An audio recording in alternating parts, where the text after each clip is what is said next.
नमस्कार, आप देख रहे हैं न्यूज अफेयर 24 और मैं हूं अनिल। देश की सर्वोच्च विधायी निकाय या यूं कहें कि देश की सर्वोच्च प्रतिनिधि संस्था, जहां 1 मिनट की कार्रवाई पर करोड़ों रुपए खर्च हो जाते हैं। 1 मिनट का हिसाब देखें तो करीब 2.5 लाख रुपए पानी की तरह बह जाते हैं। लेकिन आज इसी संसद में जनता के चुने हुए प्रतिनिधि रोजाना हंगामा बरपा रहे हैं, कभी सत्ता पक्ष तो कभी विपक्ष। बस एक ही लक्ष्य, कार्रवाई को किया जाए बाधित, जिससे सरकारी बिल और विधेयक पास नहीं हो सके। ये कितना जायज है और कितना नाजायज, कौन है इसके जिम्मेदार, कितना होता है संसद की 1 दिन की कार्रवाई पर खर्च, क्या हुआ पिछले 2-3 दिन से, और हर सवाल का हम जवाब जानेंगे आज इस खास रिपोर्ट में। देखिए ये विशेष रिपोर्ट, जहां देश के सर्वोच्च जनप्रतिनिधि बैठते हैं, जहां होती है देश के हर एक योजना और कानून पर लंबी बहस।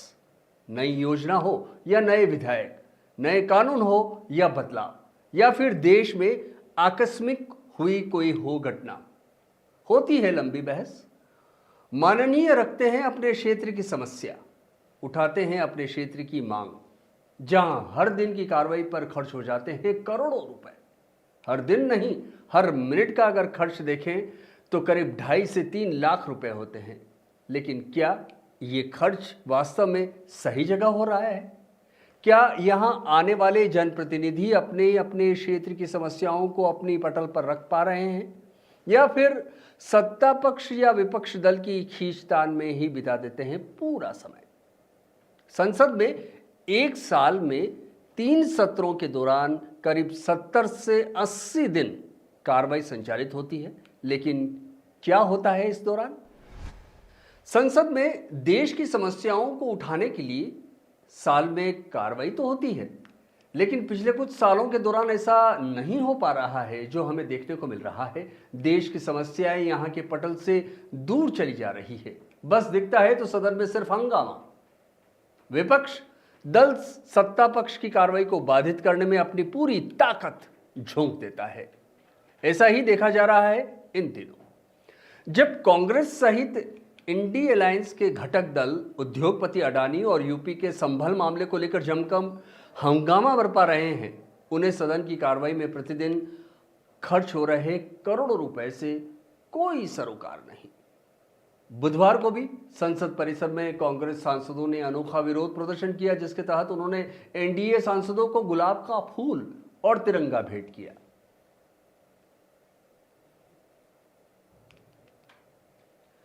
ऐसा नहीं है कि सारी जिम्मेदारी विपक्ष दलों की ही हो। विपक्षी दल से नेता प्रतिपक्ष राहुल गांधी ने कहा कि ये अडानी पर चर्चा करना चाहते हैं, लेकिन सत्ता पक्ष ऐसा नहीं होना देना चाहता। हम सदन चलना देना चाहते हैं।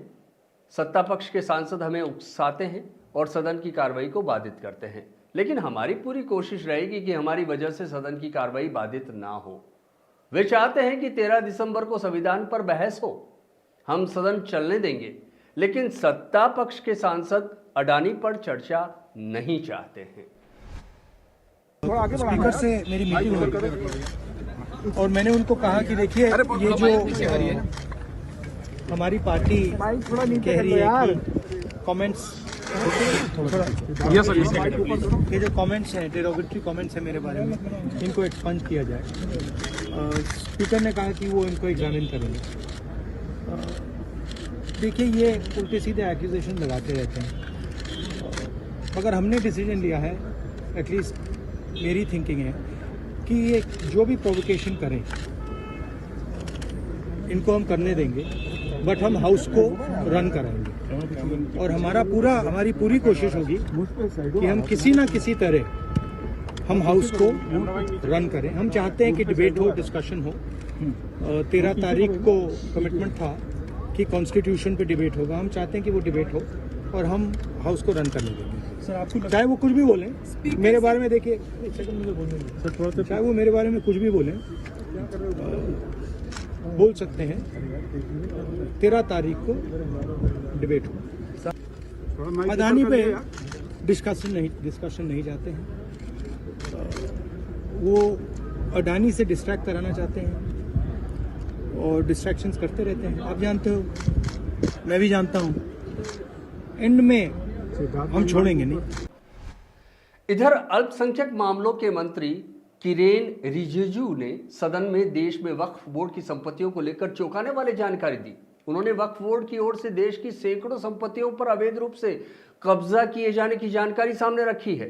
साथ ही बताया कि इनमें करीब 75% संपत्ति तमिलनाडु में मौजूद है। दूसरे राज्यों की संपत्तियों की जांच किए जाने की बात भी उन्होंने संसद में उठाई है। ये रिपोर्ट हमारा नहीं है, अंतरराष्ट्रीय जगत में, पूरा दुनिया में ये रिपोर्ट पढ़ रहा है। कांग्रेस का नेतृत्व और सोरोस का OCCRP का ये लिंग है, ये देश के सामने में है। शर्म आना चाहिए आप लोगों को। देश के विरोध में काम करने वाले, भारत के खिलाफ काम करने वालों के साथ आप लोग तालमेल में रहते हैं। जो जॉर्ज सोरोस बोलते हैं, आप लोग भारत में वही भाषा बात करते हैं। हम लोग पूरे इस सदन में जितने भी मेंबर हैं, हम लोग भारत के नाम में एक साथ यूनिटी खड़ा करना चाहिए। आप भारत विरोधियों के साथ खड़ा रहते हो, आप भारत को नुकसान पहुंचाने वाले के साथ में खड़ा रहते हो, और फिर आप चेयरमैन के खिलाफ में नोटिस देते हो। ऐसा चेयरमैन मिलना मुश्किल है। वहीं इंडी अलायंस ने उपराष्ट्रपति व राज्यसभा सभापति जगदीप धनखड़ के खिलाफ मंगलवार को अविश्वास प्रस्ताव भी पास किया है। इसे लेकर कांग्रेस अध्यक्ष मल्लिकार्जुन खड़गे ने कहा कि सभापति राज्यसभा में स्कूल के हेडमास्टर की तरह व्यवहार करते हैं।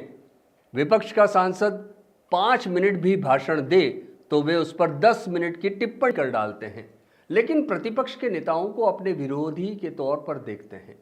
सीनियर जूनियर कोई भी हो, विपक्षी नेताओं पर आपत्तिजनक टिप्पणी कर अपमानित करते हैं। सदन में आरएसएस की भाषा बोलते हैं। उनके व्यवहार के कारण हम अविश्वास प्रस्ताव लाने के लिए मजबूर हैं।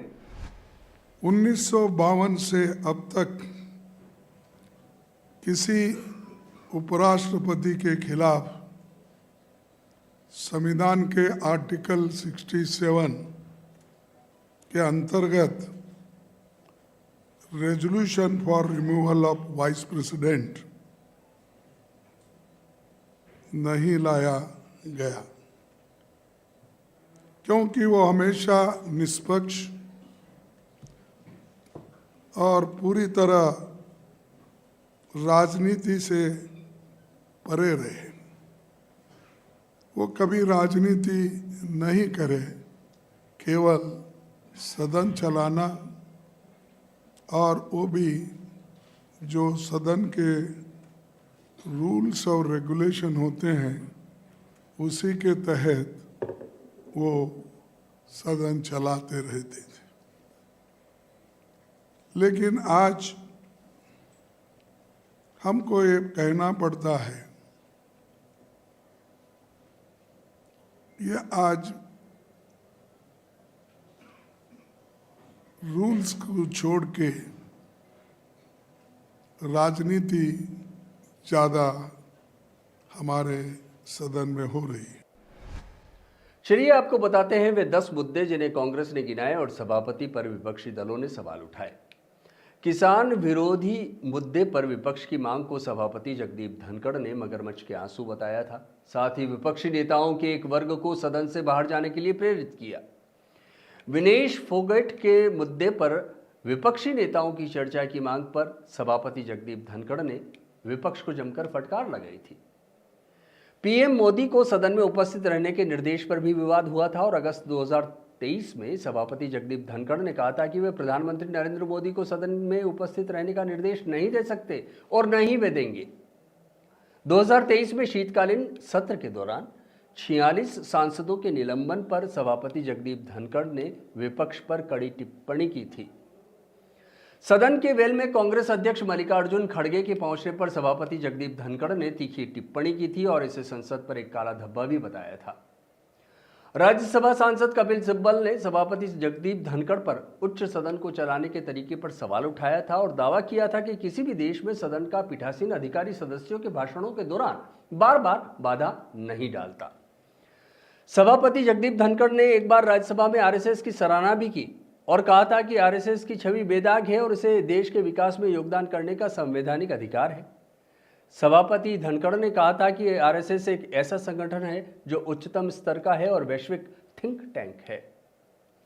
सभापति जगदीप धनखड़ ने सितंबर में लोकसभा के नेता राहुल गांधी का संदर्भ देते हुए कहा था कि संवैधानिक पद पर बैठे किसी व्यक्ति को देश के दुश्मनों का हिस्सा बनना कितना निंदनीय होगा, हर कोई समझ सकता है। वे इस दौरान संसद में राज्यसभा इंटर्नशिप कार्यक्रम के तीसरे बैच को संबोधित कर रहे थे। आपको ये भी बता दें कि धनखड़ ने राहुल गांधी का नाम नहीं लिया था, लेकिन स्पष्ट रूप से गांधी की अमेरिकी यात्रा पर प्रतिक्रिया दी थी, जहां उन्होंने कहा था कि भारतीय राजनीति से प्यार, सम्मान और विनम्रता गायब है। न्यायिक नियुक्ति आयोग अधिनियम रद्द करने पर भी सभापति ने बयान दिया था कि राष्ट्रीय न्यायिक नियुक्ति आयोग अधिनियम को रद्द करने वाले सुप्रीम कोर्ट के 2015 के फैसले को संसदीय संप्रभुता के गंभीर समझौतों और लोगों के जनादेश की अवहेलना का स्पष्ट उदाहरण कह दिया था। उपराष्ट्रपति चुने जाने से पहले सभापति जगदीप धनखड़ ने पश्चिमी बंगाल के राज्यपाल के रूप में उथल पुथल भरा कार्यकाल पूरा किया था और मुख्यमंत्री ममता बनर्जी पर भी निशाना साधा था। उन्होंने राज्य में कानून व्यवस्था की स्थिति और चुनाव के बाद की हिंसा को लेकर भ्रष्टाचार के आरोपों, नौकरशाही में कथित खामियों और राज्य विश्वविद्यालयों में कुलपतियों की नियुक्ति तक धनखड़ ने कभी भी अपने कदम पीछे नहीं खींचे। शर्म की बात है, पहली बार देख रही हूँ कि सरकार खुद डिसरप्ट कर रही है सदन। राज्यसभा में आज हमने भी देखा, पत्रकार दीर्घा में सारे पत्रकार बैठे थे, उन्होंने भी देखा, सदन की कार्रवाई भी देखी।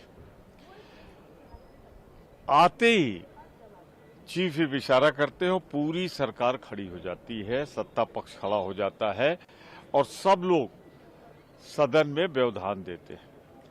मेरा एक आकलन है, मुझे ऐसा लगता है कि मौजूदा सरकार संविधान पर चर्चा नहीं कराने देना चाहती, जो 2 दिन निर्धारित, इसके लिए वातावरण लगाया जा रहा है। मैं किरण रिजिजू जी को समझाना चाहता हूं, बताना चाहता हूं, आप उपराष्ट्रपति को उसके जाति और धर्म के हिसाब से बांधेंगे? वो पद ऐसा है जिसकी गरिमा के खिलाफ है ये। और अगर मैं कहूं कि आप नेता विरोधी दल को इसलिए नहीं बोलने देते क्योंकि वो दलित समुदाय से आते, तो मैं भारतीय जनता पार्टी की सरकार पर आरोप लगाता हूं कि वो दलित विरोधी। मैंने खड़े होकर यही कहा कि संविधान विरोधी है ये सरकार, हम संविधान को मानने वाले हैं। और उसके बाद माइक बंद कर दिया गया, जो कुछ भी आ पाया हो कार्रवाई में। लेकिन जब उनको जितना मौका दिया गया था, कम से कम उसका आधा तो मुझे दिया जाता। मैं इसीलिए कहना चाहता हूं कि ये सरकार इसलिए नहीं बोलने देती नेता विरोधी दल को क्योंकि वो दलित समुदाय से आते हैं, 50 वर्ष का उनका अनुभव है, वरिष्ठतम है इस हाउस में। तो ये दलितों का जो अपमान किया, इसकी कीमत भाजपा चुकाएगी। कि पिछले 2 दिनों से हमारे लोग इस बात को उठा रहे हैं कि सोरोस और कांग्रेस पार्टी की वरिष्ठतम नेतृत्व का क्या संबंध है और सोरोस और सोनिया गांधी, श्रीमती सोनिया गांधी जी का क्या संबंध है। यह देश के आंतरिक और बाह्य सुरक्षा का सवाल है और यह देश की संप्रभुता पर भी प्रश्नवाचक चिन्ह है। This is a question on the sovereignty of the country and the major opposition party and the relationship between George Soros should be discussed because हम आम आदमी के लिए प्रतिबद्ध हैं और मैं 2 दिन से इस विषय को रख रहा हूं और हमारे लोग उस बात के लिए उद्वेलित हैं, उसकी चर्चा होनी चाहिए। Please take your seats.